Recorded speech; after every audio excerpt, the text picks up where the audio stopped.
Hello? Yeah. Okay, thanks. Thank you, Kodwo. Extraordinary. I'm going to try and read my notes. Lots in there, but we'll unpick it. We've been extraordinarily efficient, given that, in a sense, there's something underneath Kodwo's manifesto that would demand a kind of inefficiency, I guess. But we've been very efficient, so we have more time to talk. But I'm sure that'll be fine. It gives us an opportunity to open up, give more time to you to join the conversation. I presume there are mics available if we're at that point. I'm looking into the dark here. Yes, there are. Cool. Brilliant. Okay. But we'll begin with the conversation together, then open it up. And just another point to say is that Kodwo and I have both referred to Sarah Thalwell's Size Matters paper in our discussions today, and Charlotte's familiar with it as well. And Sarah's in the audience. So, Sarah, not now. I'm just going to... I can't see you. Where are you? Hello, Sarah. Welcome. In a while, maybe you would want to respond to some of the things that have been said, if you feel like it. I might ask you to do it in a bit if you feel like it, but you can always say, no, I don't want to. Okay. Right. So, what I'd like to try and do now is make some connections between the things that you've said, which is really difficult. I mean, we could use the connective tissue of Jonathan Jones, perhaps, but maybe that wouldn't be quite the right way to start. Why not? Yes, we could pull him apart. He's the useful idiot of the British art world. He's the useful idiot of the British art world. Right. Okay. Is he not? Yes, he is. Oh, well, yeah, I would agree. Charlotte will probably have to remain neutral on this. Okay. So what I want to take up is the idea of care at work that you suggested at the end, and then of course we need to come back very importantly to this concept of interpretive communities, because I think it's something we can use. And remember, what we're doing is looking for tools and strategies. So I wonder if we can make connections between the idea of care at work and, Charlotte, what you talked about in the beginning of your paper, or towards at the beginning of the introduction of your paper around broadcasting, because of course broadcasting is also something that has a kind of sonic capacity that is shared across both of your talks, but the idea of a citizenry holding arts in common, which you talked about, and I wonder if there's a connection between this very complex way in which you move towards care at work, which isn't simple, and the idea of citizenry holding arts in common that you brought out of the discussion on broadcasting, which you said was something we've now lost, effectively. And I wondered if we could just start talking about those different ways of caring, in a sense. One, a state-driven form of care that produces the citizenry, that holds the arts in common. And the other, a subterfugal, an underground version of care. And it would seem to me that in your papers, you've suggested both that the small-scale arts should hold the arts, be the place where the citizenry can hold the arts in common. And what you've suggested is that small-scale arts organisations should be places where that state-driven version of citizenry is disbanded in some way. So I wondered if we could talk about those two different ideas. It's quite complicated because the papers were both very complicated. Shall I Charlotte? kick off? Yes, and then please. Kodwo can complicate it in a more interesting way. I suppose what I was trying to get at, or trying to think about, was that. Okay, so the other day I read this. I read up about the UKIP culture spokesman, who is there is one, who is someone called. You may be familiar with him. He's called Peter Whittle, and he runs the new Culture Forum. Is it called that? It's a sort of right-wing think tank, and as I understand it, what he believes is that the right of centre, the right wing, has won nearly every argument in British society, in that we're all paid up neoliberals and we believe in the market and so on. That's what he believes. Except in the realm of culture, where there is still this sort of atavistic, left-of-centre, statist kind of agreement, to which, so, you know, because I'm a writer for The Guardian, what do you expect me to say? I say, yay, you know, that's a bit of the world that, you know, even though it's endangered and besieged, is a place that we still, where the argument is, you know, he feels that that's a place that he's got to conquer. Everything else has been conquered. So I was thinking about, you know, the idea of early broadcasting as being this public realm, and yes, it was statist, but it was also, in a limited way, independent, and it struggled with governments, and it fought governments, and thinking about our arts world as a fragmented version of that, that you know that involves the Tate, that involves the showroom, that involves a small theatre in Newcastle upon Tyne or wherever it is, and that is a kind of space that we can all enter together. But that's hopelessly, you know, this is all infected by these very optimistic outpourings of ideology that I read that were produced in the 1920s, and we live in a very different time. So maybe it's over to Kodwo to complicate that.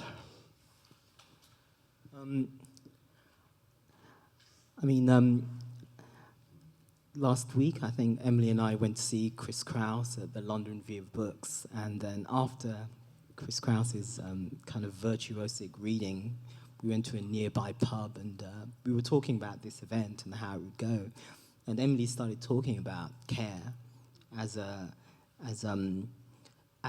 kind of attribute, which small-scale organizations hold, and how they operate, and a way of distinguishing what they do, which exceeds the question of hierarchy, and exceeds the question of quantity, and goes beyond the question of footprint. And I thought about it, and it made a lot of sense, and it seemed to make sense to extend that beyond the moments when that care seemed foregrounded. So there were particular projects which are self-evidently about care, projects that seem community-oriented or youth-oriented or education-oriented. It doesn't take a large stretch of the imagination to see those as curatorial in that etymological sense of caring. But what I wanted to do was extend that to other areas in which you wouldn't normally understand as exhibiting those qualities. And it seemed to me that showroom's ability to work with theorists who have no specific, who don't come through an art school background, who have no connection to the commercial gallery world, who have an interest in cherishing concepts and vocabularies and building communities around those. It seemed to me that those theorists cared for concepts, and that in extending, in opening the showroom so that those theorists could then work with the showroom to make those concepts shareable and public, it seemed to me that was also an act of caring, and that something would be gained if we could say that. If we could say out loud that Mark Fisher cares for concepts, and that he is something like a mother or a midwife for concepts. That seemed to be something to gain. It didn't seem to take away from the other meanings of it. It just simply added that. And it's something that means a lot to me, because I'm one of those figures. I'm somebody who came from theory into art and who struggled to make that transition, but once they did it, found the showroom to be a home for that understanding. So there wasn't a kind of test that I had to pass to demonstrate my capacities. The showroom could be a space that would accept my incapacities and work with those. And so having worked with the showroom in 2009, then a trust is built up, which then allows the Ottula Collective to then act as a bridge to Mark Fisher and Barton, and Justin Barton. And it seemed necessary to be able to articulate that, because those kind of linkages tend not to get articulated as such. And then it seemed to extend further and further. And I wanted to enunciate that because it seemed to matter. And once I found that quotation by Silvia Federici, in which he has a really kind of expanded and profound notion of care as a kind of the fundamental basis of the reproduction for life, that then seemed to allow me to make that move. So that's what's at stake, an extension of care. And I wonder, I think if that conversation was to be extended into, say, the world of performance, the theatre world of performance, that would ring lots of bells, because the virtue of the small in theatre, you generally don't have a theatre to look after, you don't have a kind of formally prescriptive space to fill, and there is this sense of kind of people from different traditions, different ways of making stuff, that can be accommodated uniquely by the small, by the non-empire builders, because they don't have to look after the ladies' loos. That's something I think that can be strongly, we can argue strongly for. Sorry, it's a bit. I think this is very productive, but I want to add into it, because I know many of my colleagues in the room would maybe also be thinking it, is that actually we shouldn't forego or reject, in a sense, the practice of artists who also have concepts that are the carers of concepts and ideas, and the carers of concepts of ideas that might produce a painting rather than a sonic space. So we need to be sure to extend these across those forms as well. Although I understand it's the use of sound is a provocative. How could we say, a provocative example of this? It helps us think it through. So how can we use this idea to, how can we communicate this idea? Maybe, Charlotte, I would ask you, sorry, I know it's a very difficult question, but given the state of funding, given the simplifying mechanisms that most people have to go through, and I'm sure many people in the room have to go through in order to write their grant applications and renew or have rejected the renewal of their national portfolio organisation bids. And, we have to be very clear, we're in a situation of crisis here, where many people have had their funding completely withdrawn or substantially cut to the point where it's almost impossible to go forward. How can we communicate to that body of simplifiers these concepts so that they can help people, they can be helped to understand what is necessary, these spaces of care, these spaces that don't want to empire build or necessarily have the kind of limelighted recognition that oversimplifies the production that's going on in the space. That seems to be a very big leap. I wonder if Charlotte, I'm only pointing because you work for The Guardian, so it's a space that could be used for communication. It certainly could, yeah. This is always terribly difficult for me because I'm almost blinded to. I guess working for a newspaper is a fact of my life so deeply internalized that I can't necessarily step outside it and say, this is how you communicate your stuff to this forum. And The Guardian is, as we know, like any media organisation, it is an ideology, and it has very narrow templates for what constitutes stuff that's worthy of being in it. And my job, I often see my job as smuggling. I'm a smuggler of information into those narrow templates, and I guess that's what you have to be too, because the newspapers, organs of truth, part of our democracy, all that, of course we know all that, but also show business. They are show business, and they want to tell stories. They are about narrative, and narrative may not always be, narrative may not always be the thing that you're doing. It may be all, a very post-narrative situation here. But newspapers are in the business of telling stories. I mean, I suppose the good news is maybe that they're in the business of telling stories in all sorts of new and interesting ways.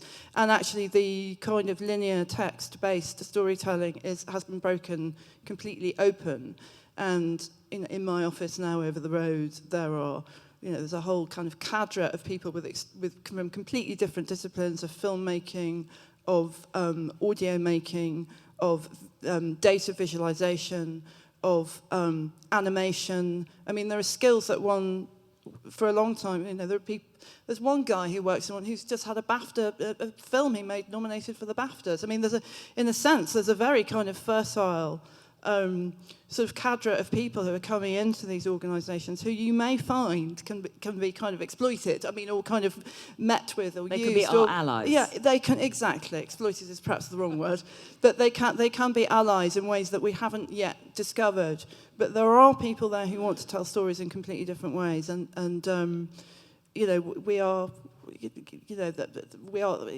organisations are open to that in a way that they haven't been before. I mean, we made a series of short films with the Royal Court Theatre, and I couldn't believe I had nothing to do with it. All I did was make the introduction between the Royal Court and the Guardian. And, this was macroeconomics described through the medium of interpretative dance in a newspaper. That's sort of unbelievable in a way. So in a sense, maybe we should be optimistic because there are things that media organisations are doing that they've just never done before, and it's not as, that there are possibilities. Great. So I'm going to ask one more question and then open it up. But I wanted to come back to the question of value. Partly because of the question of value creation being understood simply fiscally by many people, private and public funders, disguised in other terms, obviously, but also because, Kodwo, you made an important point about a kind of prefigurative value, or you said that value precedes making. And that there are forms of value that precede making, that are to do with the interpretive community. And I wondered if you could just expand upon that, or make clearer what those forms of value are, if that's possible. Okay. But also, just to answer your previous point, I certainly don't want what I said to be understood as being at the expense of other artists. And part of the project is to somehow undo a zero-sum logic, whereby if I praise Mark Fisher and Justin Barton, therefore I'm criticizing someone else. I'm not. That's the first thing. And then the second, the question of crisis is crucial. It's why I quoted Voltaire on the Lisbon earthquake, because I think, and Mark Carlin, because there's a certain sense of staring pessimism in the face every day, and existing and inhabiting from inside it. The reason I talked about interpretive communities as building value around the kind of incorporation of theories and living with them is because there's a certain sense in which that's supposed to happen inside universities, and that's what universities are for. They're like kind of holding chambers, quarantine centers for concepts. That's where concepts go. That's where they are. As soon as you leave that zone, that protective zone, then they are in some sense endangered.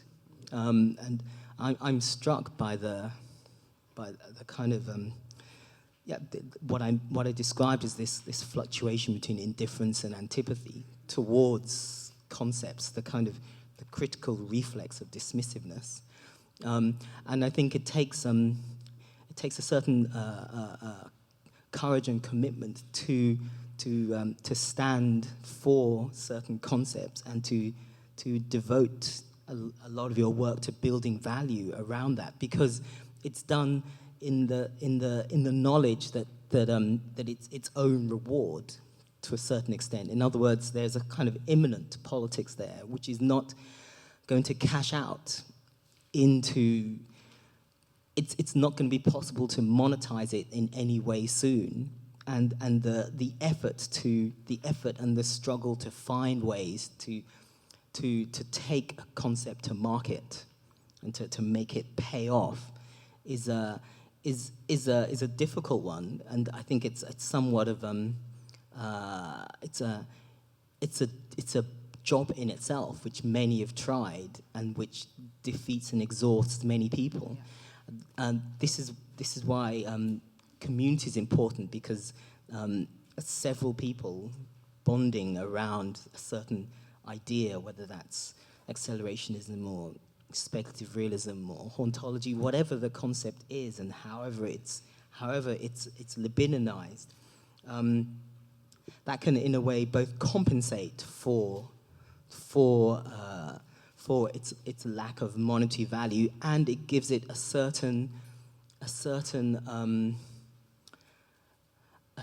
kind of ethical sense of being able to intervene.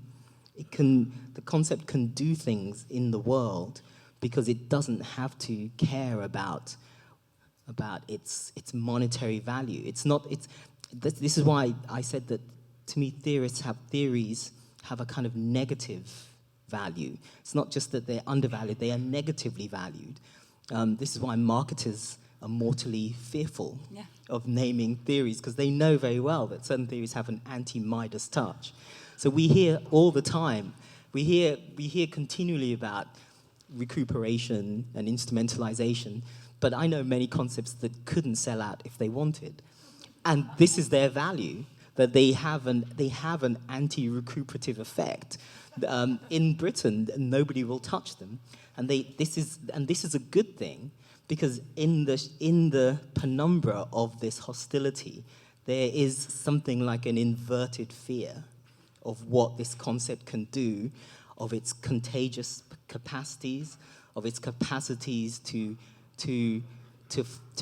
form both material and idealistic bonding capacities, and I see them as subcultures. Subcultures are not just, the kind of the grand panoply of mods and rockers that we've grown up with. I see them as bonded around ideas too, because you have to face up to the scorn and the indifference of this country, and that's part of what defines a subculture. Somebody who knows that ridicule is nothing to be scared of, and you can see that functioning, and I think it takes a courage to live up to a theory, and it takes courage to affirm that, and the spaces, the small scale spaces that can join with that are also taking a stand, because they take that stand in the knowledge that their marketers whispering, saying, oh, you know what? If we use that term, that will go straight to Sue's Corner, and you know how bad that is. But actually, that's a badge of honor, and it's important to insist on that, because it feels specific to our little island. It feels something like a particular form of disciplining and punishment, which is to do with a kind of, a certain kind of, the kind of ongoing crisis of Englishness that was diagnosed by Tom Nairn, by Stuart Hall in Policing the Crisis. It's to do with a kind of unfinished revolution, which targets those who don't know their station and who don't know their place. There is a kind of desire to return people to their proper station and their proper place. So Sue's Corner is a joke, but it's a joke that carries with it the iron fist of hierarchy. It's a violent joke. Yeah, I agree. Yeah, I've been in Sue's Corner too. Maybe we can form. Yes, we've all been in Sue's Corner. Yay! Right. God, what a we. Right. Let's open up to that. At this point, I think it would be great to open. Is it possible to have some lights on the audience? Is that possible? Somebody, I can't. Is it possible? Yeah, it's possible. Okay, we're getting lights on the audience. Yes, we are. Thanks very much.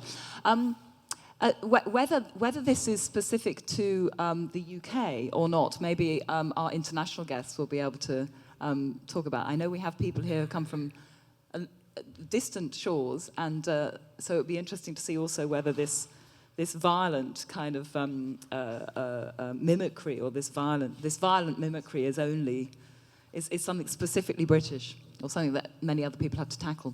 Okay, but any points that have been made this morning? Any additions? Any experiences that you've had, or contentions to what's been discussed this morning? We'd love to hear now. If you put your hand up, then a microphone will come. I can't see anybody down here. Ah, yes, absolutely. Lady in the third row. Woman in the third row. We don't have any ladies here. Hello. Yasmin Canvin from a very small organisation, 2 freelancers, Firmin Woods. I think the notion of caring is a really... Sorry, what's the name of your organisation? Firmin Woods Firmin Contemporary Woods, thank Art. The notion of care is a really interesting one, and has taken me by surprise, I suppose, coming here after reading the papers. Very positive surprise. I've been on the board of larger arts organisations and have seen how they have cared. But I'm wondering if the question is around who does the caring and what their roles are within the organisation. So, for example, is it an education officer? Is it a curator who then has a whole hierarchy above them? And that the person who directs the organisation and steers it is not the person responsible for that level of caring of artists and of audiences in the way that you've been referring to. And on the way down, I was thinking about recuperation. And for me, that would mean commodifying an artist that I've worked with. And so I would make the strategic decision not to do that. I know that's different to maybe others, but there's that link, direct link of care and position or role. And I was wondering if what thoughts the panel have around that. Sorry, before you hand the microphone back, sorry, I wondered if you could give us a little bit more detail on, for instance, a moment where you've decided not to work with an artist in a certain way to avoid forms of recuperation. We tend to commission artists. We don't have a gallery space, so we work with artists in residence, and most of the time they produce artwork, but our contract would not include any remit to recompense us for any of the time or costs or anything, the production of that work and its future sales or display. Thank you. Has anybody got a response to that? Is this one strategy, for instance, that we could... I mean, I think many galleries that I work with will struggle with that because they're reliant on that income stream through particular forms of fiscal recuperation. Of course, there are many other forms of recuperation, cultural recuperation, other forms of value recuperation, but this particular form would be difficult. However, it could be a strategy that we might want to assert, which is that I can imagine people that I know, kind of quivering at the thought, but saying, actually, no, we're not going to take financial recuperation from this. This is a form of caring. So that might be one thing to respond to, but also the idea of a hierarchy of care within an organisation. Okay. Maybe Sarah might want to respond to that, since she did all that. Sarah, do you want to respond to that? So it's Kodwo that suggested it, not me. No, I can't see. She's not. You? Not specifically on that. Okay, we'll come back to you. No, can you respond to it? Or can you? Have you got anything? I mean, it might just be an idea that we go on to something else. Yeah. Let's take another question, and then we'll gather things together. So there's 1, 2 up here. If you could say your name, 3 up here. If we could say your name and if you come from an organisation, etc. Thanks. Hello, it's Anna Harding from Space. I think caring professions are a really fantastic thing and really should be celebrated across our culture generally. But I have to say that they aren't. As we all know, carers and nurses are some of the poorly treated and poorly appreciated people in our culture, which is a disgrace. And I think, a lot of small-scale arts organisations are run by women. Isn't that strange? And we're very caring. I think we have a huge problem that we're falling into, and maybe there's a language shift or a position. I mean, I think it's great we're collectively caring, but I think this is probably sometimes we suffer from that. Exhaustion, bad backs, heavy lifting, lack of training, antisocial hours, all those kind of things. Shift work, night work, dealing with, working with vulnerable people, sometimes, all sorts of things that are caring issues. And just one other point I wanted to add. When you were talking earlier, I thought of something that Andrew Renton, my ex-colleague at Goldsmiths, used to say, which was that he likened curating to holding a lift door open as long as possible. And I think that's always stuck in my mind as a really good kind of a way of thinking about what some of us try to do. Thank you, Anna. Maybe we'll come back to the lift door analogy. There's somebody in front of you or behind you? My name is Maria Lind. I just have a comment in relation to the caring and the theorists entering the small-scale visual arts organizations. It seems to be a very gender-divided phenomenon. As far as I'm aware, accelerationism, speculative realism, hauntology is a fairly male-dominated affair.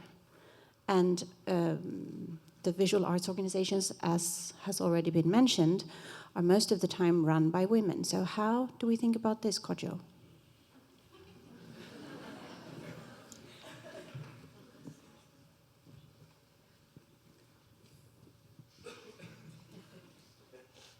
I mean, I think from my perspective, the masculinity of the theorist doesn't protect them from, slings and arrows. Certainly not in this country.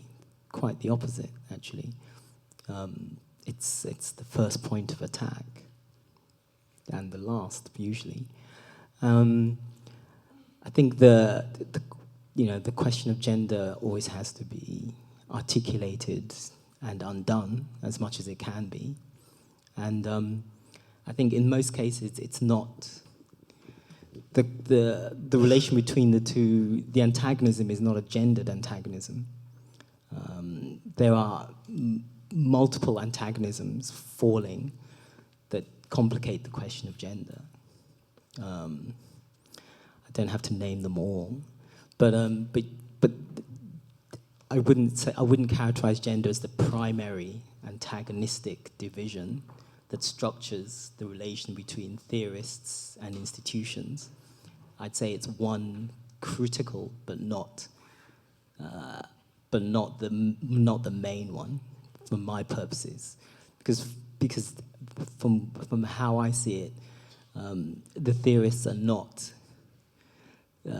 Their masculinity doesn't protect them, and it doesn't confer as many. It doesn't confer a kind of. It doesn't protect them, and it doesn't confer a superiority on them, and it doesn't protect them from. It doesn't effectively consign them to a hierarchical superiority over the female institution holders. In fact, under certain circumstances, the situation can be reversed, or it can oscillate. I can think of several cases in the past where it's like that. But I accept that it could be different in other situations.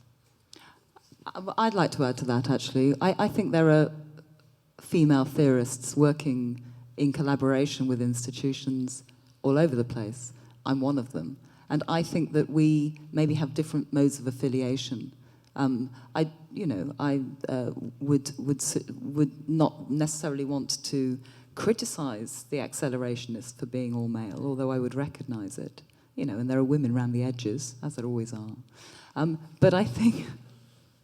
But I think there are different modes. I think this idea of the conceptualist, maybe we should say, rather than the theorist, that Kodwo's brought to the table, is something that we need to understand is shared across artists and other collaboration, people that are collaborating with institutions. I know, Maria, for yourself, you often collaborate with thinkers that are women and men, and so let's open that up. But let's be certain to keep the question of gender on the table, because I think it's really important.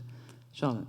Is there a slight problem that a lot of large organisations are run by men, in fact, which sets, No, there are men at the top and then lots and lots of women underneath. Well, quite. Yeah. So, okay. but that does set up a bit of a problem, doesn't it? I mean, in the sense that it sort of problematises the idea of the handmaidens to in the small arts organisations, and then these large organisations are somehow neither caring, at least at the very top, nor female, and I don't know. It's troubling. It's slightly troubling. Yes, I agree. Okay, let's move on to another question or comment. There's somebody down here, Ben, but I thought there was somebody up here before. Yeah, there's somebody's pointing. Oh, somebody's pointing right up there, and then we'll come to Ben. Sorry, I'm not. Yeah. I wonder if there are different dimensions and nuances. Could you say who you are? I'm Amanda Revetz from Manchester School of Art. So I was thinking about this idea of interpretive communities and wondering if the place where you ended up, Kodwo, was something that might be described as an inoperative community, which is Nancy's term for a different way of coming together, a different way of relating, where what is shared is a kind of blankness and a kind of lack between people. And that, in a sense, is where we can be autonomous, where we can actually understand autonomy and yet have some sort of relationship. And I wonder if value actually is something that just doesn't fit very well with that. So why are we using the language of value? I know why we are politically, but to talk about something that at some points in the kind of care that you're talking about, and I think that overlaps with the other kinds of care that we've been talking about, is not about I'm giving something to you and you're giving something to me. It's not about that kind of instrumentalization of our human relationships. It's about something else which aligns very well with much of how we might understand the experience of encountering art. So why are we talking about value? What are the other metaphors that we can use to think about relationships? Because I think what we're grappling with here is relationships between small arts organisations and larger ones, individuals and communities, private and public, all those things. We have a very limited language for talking about these things that's based in 18th century the notion of the possessive individual. We're units, we come together as groups and so on. So I think we need a whole different kind of conceptual underpinning to this discussion. Can I hijack the mic as it's passing me? Sarah Thorwall.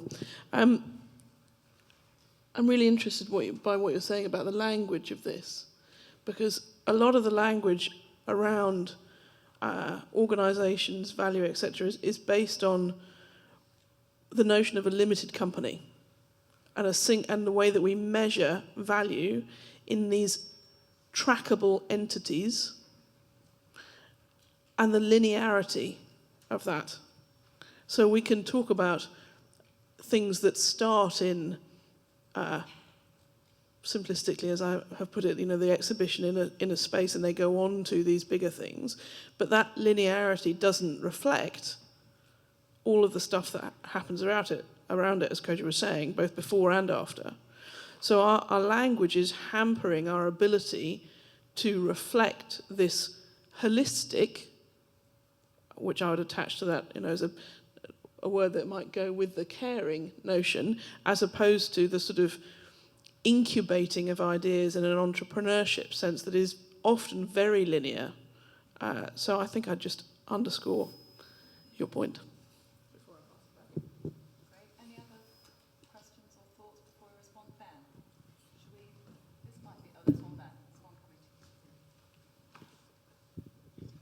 Thanks. Ben Cook from Lux. I just wanted to return to the question of care again in relation to the sort of nuance of the small scale, because I've often found myself in situations talking about the kind of stuff we're talking about today with large organisations.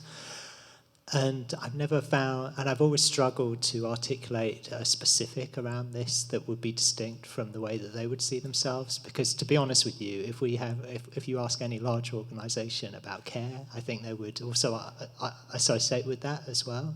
So I think that's the first thing I wanted to say about this kind of, how do we break through that kind of rhetorical level of which I feel like instinctually I understand, but I feel like it needs to really a kind of closer analysis. And in relation to that, thinking about the kind of traffic between the large and the small, and I was thinking about a kind of infamous moment of this, which was a few years ago. Tate Modern hosted an event called No Soul for Sale, which became a kind of infamous. They basically hosted a weekend of artist-run initiatives in the Turbine Hall, which I think they may have thought as an act of kind of caregiving for, it's like maybe an example of this question of like what larger organisations can do for small organisations, and this on the surface maybe seemed to be a positive thing, that they kind of made space for these organisations in this massive, amazingly kind of traffic space. But I think that's widely kind of understood as highly problematic, that initiative now, and I've even heard Chris Durkon talk about it as kind of he recognises it was sort of a problematic, maybe more of a kind of act of sort of appropriation in some way. But I actually see this as something that I'm seeing more and more in our kind of larger scale organisations as well, that they are also inhabiting ways of working at different scales and kind of fracturing their program in different ways that I recognise as some of the kind of practice of organisations at my level. So I just wanted to kind of introduce that. Thank you. Any other thoughts or questions before we respond? Yes, there's one. There's somebody behind Alessio on the second row.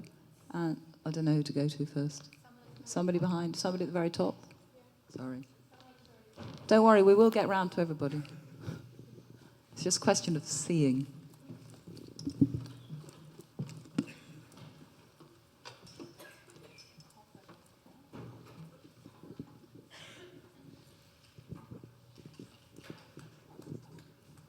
Anybody got the microphone? Yep. Yeah, great. Ian Hunter, Rural Cultural Forum. This talk of care makes me slightly nervous because, of course, you have at the other end of the spectrum the tyranny of empathy. But the point I'd like to really raise with Kodwo is he referred to, I think, new forms of disappointment. A couple of years ago, T.J. Clark gave an interesting lecture at Innova. I think it was redefining terminology, and it was about the left. And he said the problem with the collapse of the left was its addiction to optimism, and he was advocating a tactical pessimism. Is that the same thing that you're talking about?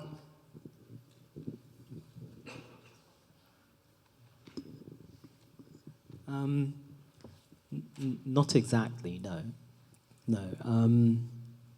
The pessimism that I was referencing was drawing quite heavily on, my kind of rereading of Stuart Hall and Gramsci, these figures from this moment in the 80s where there's this attempt to stare Thatcherism in the face.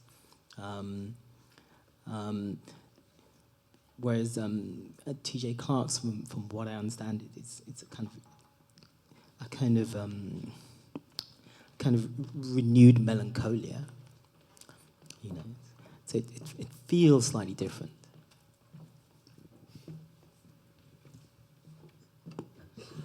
Thank you. A short answer. Maybe you can talk about it at lunch. Thank you, Ian. While we're waiting for, sorry, I can see you've got the microphone, but I just wanted to respond myself, and I don't know whether anybody else wanted to respond to the very important comment that was made about possessive individualism and the history of possessive individualism, because I think this is really important. I think what we're trying to do in this first session is to recognize the rhetorical problematic and find ways to use terms like value in different ways. So that will be one strategy. But I think you're right. We also have the option of just rejecting this language completely, of saying, actually, we're not going to use the language of value and its relationship to individualism and a certain form of autonomy that is pervasive within the arts and the structure of the arts. We can decide not to use it at all. So just to mark that, I think what you said was really important. So thank you. I don't know whether anybody else has anything to say about what's the questions that have already been. Charlotte? Possibly. I feel like I've been in a lot of rooms that have tried to think about different vocabulary and different language to express what you're all doing. And it's I don't think anyone's ever really figured that out, have they? And clearly value is a square peg in a round hole, but for culture. But you know, I suppose there's a question there about whether you just have to use the language that the funders are using, as depressing as that may be. I don't know. I did think, it sounded from the description, I didn't see this thing in Tate Modern, but it sounded like there was a kind of exchange of cool. They were getting the cool people in and kind of owning the cool stuff, which sounds a bit grisly. I know that there are better ways that large organisations work with small organisations, and that, you know, there must be dozens of interesting things that can be done. I was thinking of live theatre in Newcastle upon Tyne, which is actually quite a small theatre, which and struggles with a lot of the questions that have been raised here about, you know, is its own value going to be judged entirely on footfall and audience numbers? It has huge pressure on whether, you know, it does kind of small and deep education projects, which you know, the Arts Council pressurises them to get more people through, but is that as valuable, you know, et cetera, et cetera. But it works very beautifully, I think, with artists in their 20s, and, you know, every year supports a new young theatre collective and gives them a kind of umbrella for 6 months, and then advises them and helps them, and, you know, gives them connection. You know, there are many more kind of collaborative, you know, dreadful word, but, you know, careful and pleasing ways in which the large and the small can coexist in the constellation, and there must be things that can be done. Hi, I'm Dominique Delight from Creative Future. We're a small arts charity with 3 part-time workers who specialise in supporting marginalised and disabled artists and writers. And I think our value comes from the beauty of being small over large, because we can provide more care and compassion for those we work with, because they are our main focus rather than being a smaller part of a greater arts programme where the more mainstream arts organisations, marginalised and disabled artists can get lost through the gaps and can feel intimidated by those large organisations. In terms of language and using our language, I like to think of us as the arts as an ecosystem where the small organisations are the compost, creating a rich, fertile soil full of new ideas that can then be fed onto the larger organisations to help them grow and to produce bigger flowers, as it were. And maybe the theorists are the worms that come in and aerate the soil, wriggling around, creating confusion and thought-provoking ideas in that compost. Maybe that's because I'm a gardener that I like to think in those ways.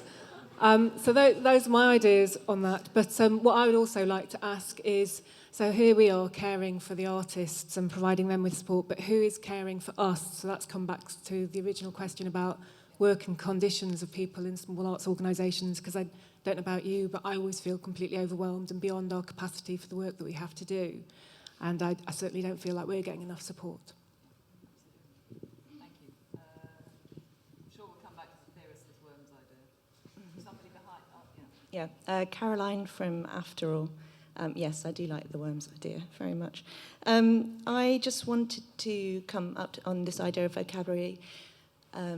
that we're not trying to reinvent language, simply to remember words that can be used in the face of the funding words actually that we should resist, I think, Charlotte. There is always a pressure to develop. No wonder we try to empire build. And I've certainly spent the last 6 months unbuilding the little empire that is After All, and trying to focus on a word that is just as familiar as care and caretaking in terms of the curator, which is one of maintenance. It's not very sexy, but it is interesting from the point of view of having different genders. There is an interesting history behind it with the Manifesto for Maintenance Art in 1969 by, I can't pronounce anything, Merle Lederman Eucalis. Yeah, I mean, it's easy to Google because I just did it to check that I would not say it completely wrong.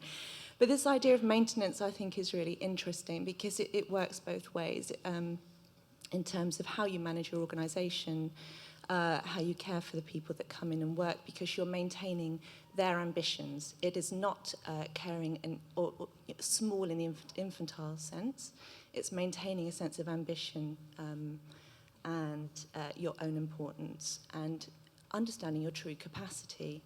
I have written a 33-page business plan, most of which is insisting on doing not an awful lot more than I've been doing for the last decade for After All, because I think what we do is important and I don't want to keep changing it.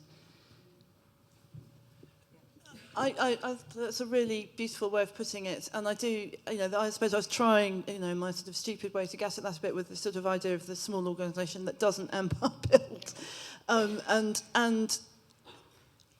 I think just linking in with that the ecology metaphor sometimes slightly troubles me because it slightly suggests that the compost is only useful insofar as it produces a trellis of flowers of some sort, rather than, what your work, I've forgotten your name, I'm afraid, forgive me, being a kind of endpoint in itself, and not necessarily, as it were, just being the material in which something else can grow. So, I mean, yes, it can do that too, but I mean, I think there's a sort of linking into this idea of developing. I think it's kind of important to resist the idea that small always has to develop to the big, and that is my worry, although I can see how useful the warhorse explanation has been to politicians as a way of sort of pointing out that these small organisations kind of feed into this greater structure. I think it's important to try and find a way of expressing that, small can be small and remain small, and it's still of value. It's still a good thing. Yeah, I also like the notion of maintenance.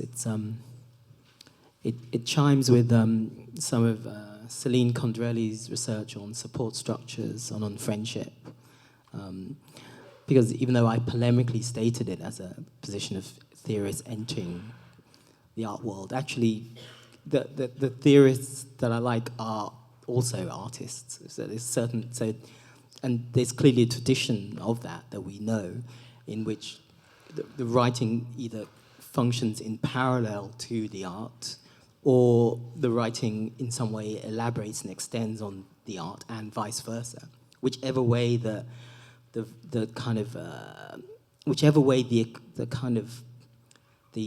dialectic or the valence of art and writing go, they tend to go together. So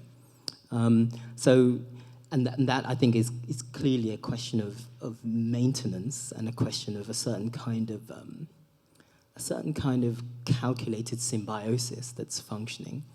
And maybe my last point is that the reliance on care was at least as much because, in a certain way, I wanted to insist on caring for people so that their work doesn't have to do the caring. So it's not that the notion of care then implies something about the kind of work that's been made. The work could then express its hostility and can in fact be quite antisocial, or it can be quite hermetic, or can be quite interior. there's a kind of strange sliding that tends to take place, whereby the initial presupposition of care then somehow then seems to prescribe the kind of work that gets made, as if the work then is also about caring, or in some way elucidates that, whereas actually the work can be quite, the work itself can be quite hostile or can be quite indifferent. The work can exhibit all kinds of tendencies, I just wanted to touch on that. Thank you. Okay, any other thoughts or questions? Yes, one here. Thank you. I am Felipe Castelblanco. I'm an artist, resident artist at the Royal Academy Schools. Also, I guess as a one-man show, I ran a project called the Parasite School, and many, many more things. But I guess I wanted to ask a question / comment on that notion of value. And to me, it has to do with maybe calling it what it is, which is value, price, cost. So in a way, for something to legitimize and raise this value, I think we also have to think about this economy that something creates. This value means that something is appreciated by someone else, and there is a cost, and it falls down into this economy. I think we're here also talking about how to survive, how to make it, how to fund things. There is this paradox, talking to a curator friend in Rotterdam. She was telling me that the reaction that artists had after the government started cutting down the funding, which was really, I understand it was quite good. So the reaction was to organize themselves and think of a protest or something they can do to just have a public voice and complain or protest these changes. So they thought about doing some kind of mobilization. So let's go out in the streets and march. Let's have something. Let's have a parade. And their immediate reaction was to go and apply for funding to support this project. So the paradox came in the way that, okay, we have to come up with a proposal. So this looks interesting to the city council. So they turned this into a more kind of pompous parade, a more festive celebration. So in the end, it's this problem of value again. How can we call this attention while we, at the same time, compromise? There is a cost to what artists do, curators do, organizers. So I guess, I don't know if you know any structures. I see all these platforms popping up everywhere in the US, in South America, I imagine here in the UK, but they don't sustain because the few spaces that don't compromise, they are like short-lived, tend to just die because there is not this institutional support that can happen because maybe they compromise too quickly. They try to validate ideas, and then it seems like a one-time experiment. Thank you. Any other comments, thoughts? Yes, thank you.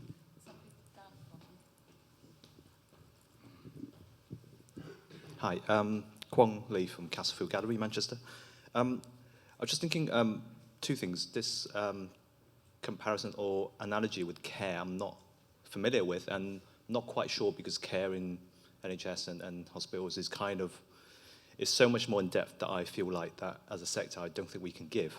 Holistic, sometimes we use these words, holistic, integrated, meaning we try to give knowledge, skills, as well as opportunities for platform, which I think is more holistic than, say, the larger institutions. They're so audience-focused that they can't do both. So that's one point.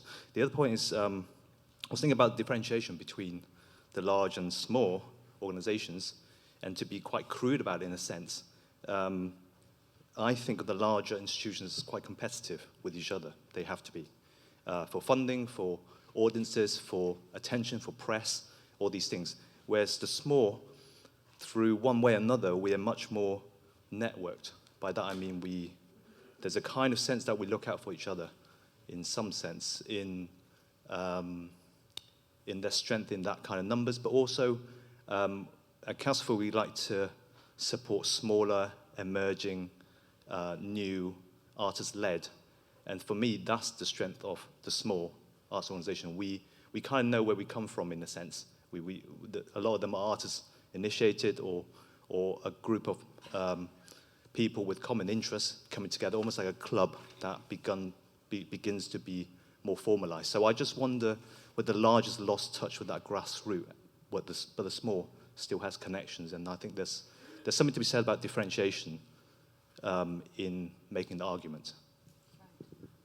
Okay, thanks, Kyung. Maybe I could respond to that. I wonder whether that's actually true.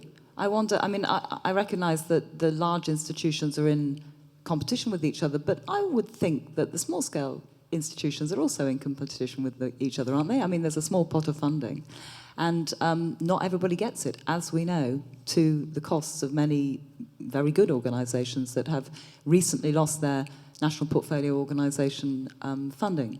So I think the networking is complicated.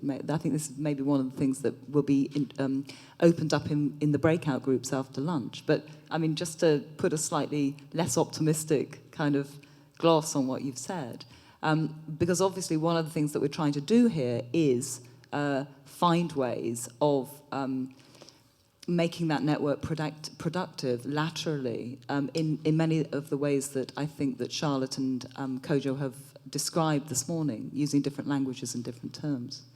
But one of the things, and I think we're almost running out of time. Yes, it's nearly time for lunch. But so I'm just going to raise a few of the things that have been spoken about this morning in view to thinking about them throughout the day. But whilst I do that, we've got 5 minutes left. So if there's anybody, by my clock, I'm just looking at, yes, that's right. If there's anybody that wants to say anything else, then, you know, there is a bit more time. But it seems to me, I've got you. It seems to me that one of the things that is emerged throughout this morning's discussion so far is around the idea of, I think it was also put very well by the woman from Manchester, I'm really sorry I've forgotten your name, is around the non-instrumentalization of human relationships. In a way, I think that's what we've all been talking about.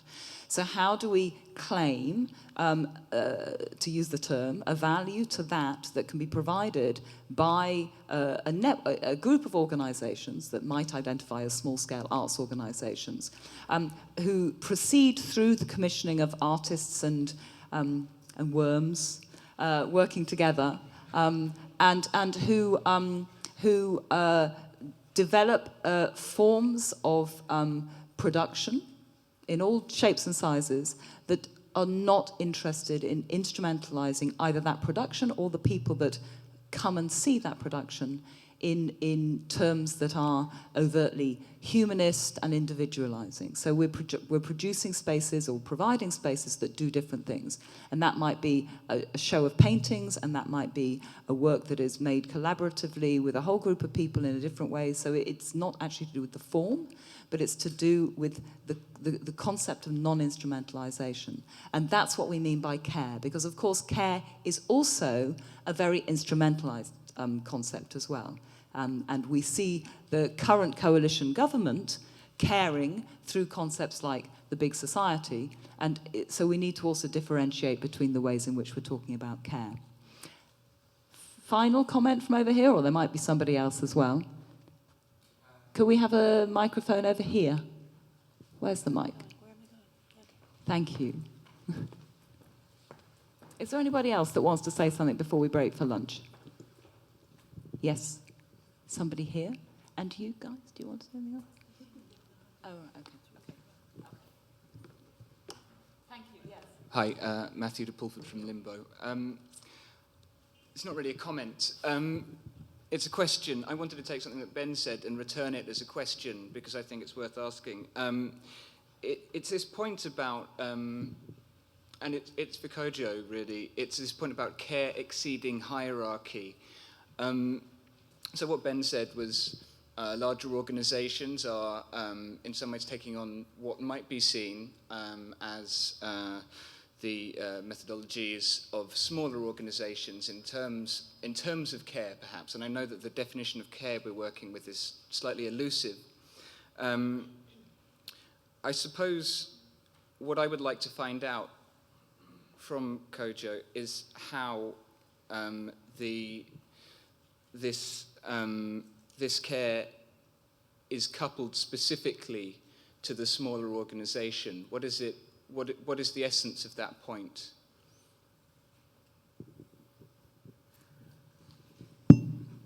Well, it's in a sense, I offered a case study in this particular instance, and to generalize from that case study would be problematic, clearly.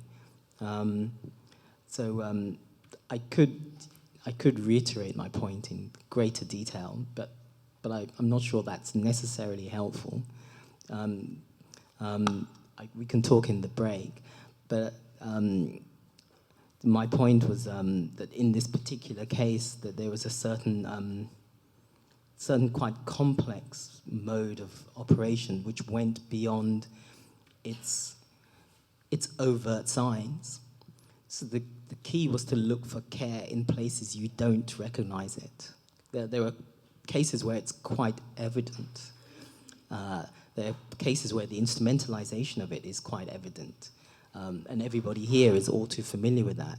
My point was in a certain way to displace the self-evidentness of those moments towards other moments which wouldn't necessarily announce themselves as such, but which can be seen in that light once you take on board Silvia Federici's thinking about care in terms of reproduction in that broad sense of the word. So that's part of what I was arguing for.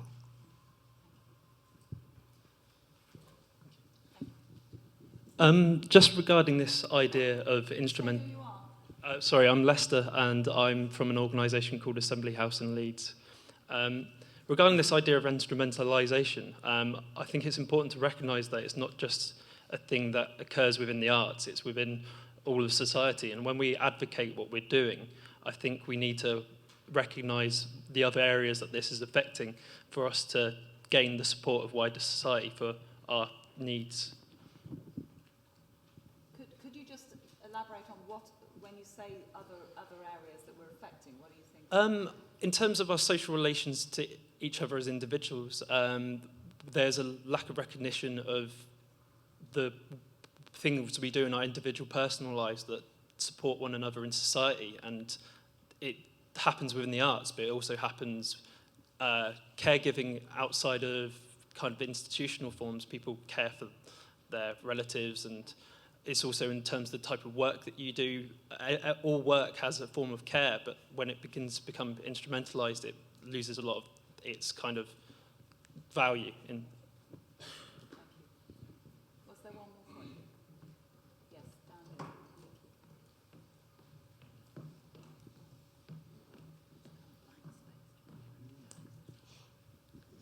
Hi, sorry. I'm Azar Mahmoudi, and I'm from Tehran. We have a very, very, very small project space called CAF. Now, I know you're talking about England here and like the whole infrastructure. Maybe it's too far, but I just wanted to add another kind of setting to the whole discussion, because I thought maybe like some of the discussions are somehow universalized, the whole settings, and I wanted to add in like different, there could be different settings in certain other parts of the world when like the big institutions are totally ideological run or like very, very much close to the state. So announcing yourself as a small alternative project space actually brings you much, much more attention than like, the value over there is much more for you rather than working in a kind of state-based or like state institution or like big institution. So especially when it comes to the kind of international attention to certain like different parts, I think this kind of ethical stand that you're talking about could be totally different. Like these small spaces could be very competitive, could be very harsh to be, like towards each other, and they're not like gatherings like because we are careful of like what's going on in our art scene, so we are unified in such kind of gatherings. Exactly because there's so much attention from the outside to know what's going on behind the blocked doors or what's going on beneath the underground of the Tehran art scene. So they're like I think that's what brings another kind of relationship. So when you talk of human relationships, it's not something very, I think it's a very happy kind of things you're counting on. It could be different in different places. Well, thank you very much for reminding us of the privilege of our context, I think, given, the struggle to maintain a small-scale arts organization in Tehran. It's a very important point for us to end on, so thank you very much. I think that it's lunchtime. I'd like to thank our speakers, Charlotte Higgins and Kodwo Eshun, for stimulating a very thought-provoking morning. Lunch is, I'm looking at Carla to make sure that I'm saying the right thing. Lunch is in the foyer, and then after lunch, there will be ushers that will direct you to the locations of the breakout sessions. So thank you very much. Thanks for great questions already. Let's keep it up for the rest of the day. Thank you.